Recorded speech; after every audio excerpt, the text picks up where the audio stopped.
And are you grateful to come away with a point on a wet and windy night at Stockport, Neal? Yeah, of course I am. It's didn't come here for the point, but the way the game was panning out and the opposition, were asking questions of us. We had to dig in, and you won't believe how windy it is. I don't know if it came across on the telly, but a really, really strong wind, and the boys had to dig in, and it was one of them games where just neither team, I don't think, strung 3 or 4 passes together. It was just a battle from the first minute through, and our defence were excellent today. Yeah, I said in commentary, it's probably not going to be one of those that sells too many DVDs come the end of the season. We did notice that it was very windy, wet at times as well. Did that kind of hamper, do you think, the quality of the game, particularly in the final third? Yeah, I think so. But I think there's also, it's one of them games, you see them quite regularly, even when you watch Premier League football, where the defences were on top. Their defence were strong, and they've got good players, and we couldn't muster too much. I think all the best chances in the game came from set plays, scrambles from set plays. So I think both defences were on top. Midfield had to put a real shift in and did a lot of work that probably wasn't seen in their performances to make sure that we weren't open. And it's a good point. It's a good point in a tough place to go. These are still one of the best teams in the league, of that I'm sure.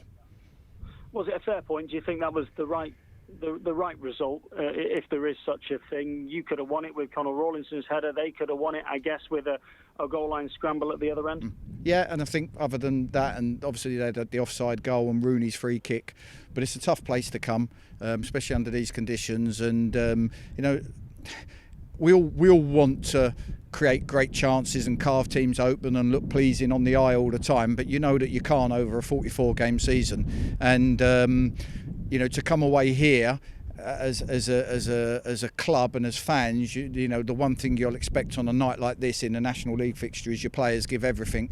And at the end there, the blocks they were putting in, the headers they were putting in to try and at least make sure we kept the clean sheet was fantastic.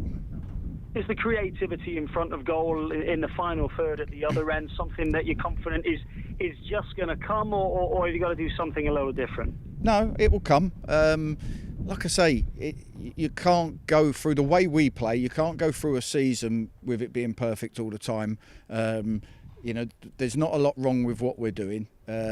People might want more. They might want 4s and 5s and goals like that. But like I say before, a lot of teams try and set up to stop us playing. Today was a battle.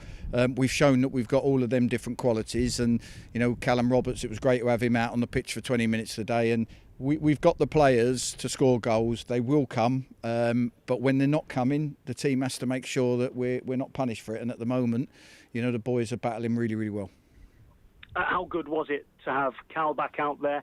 And was that a little bit ahead of schedule, or were you playing a little bit of mind games in your press last week when you were saying you probably won't see him before Oxford? I don't play mind games, you know me. No, I thought Oxford would be his first game.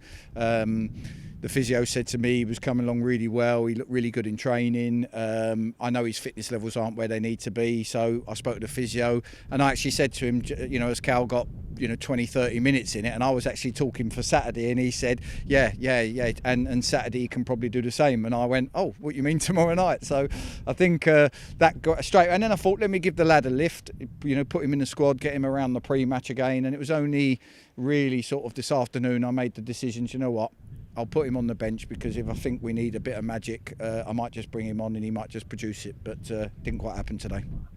So chances are still not ready to start the game on Saturday. That will be a chat with the physio. If he did start, he would only have 45 minutes in him at maximum. So, it's a sub you've got to use.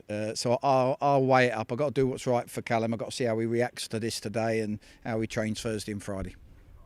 No Jake Reeves this evening. Is he all right? Yeah, he felt a little bit his glute after the game on Saturday. I think he went in for a tackle and felt it. We ummed and ahed. The physio said I could take him with us and we can do a fitness test.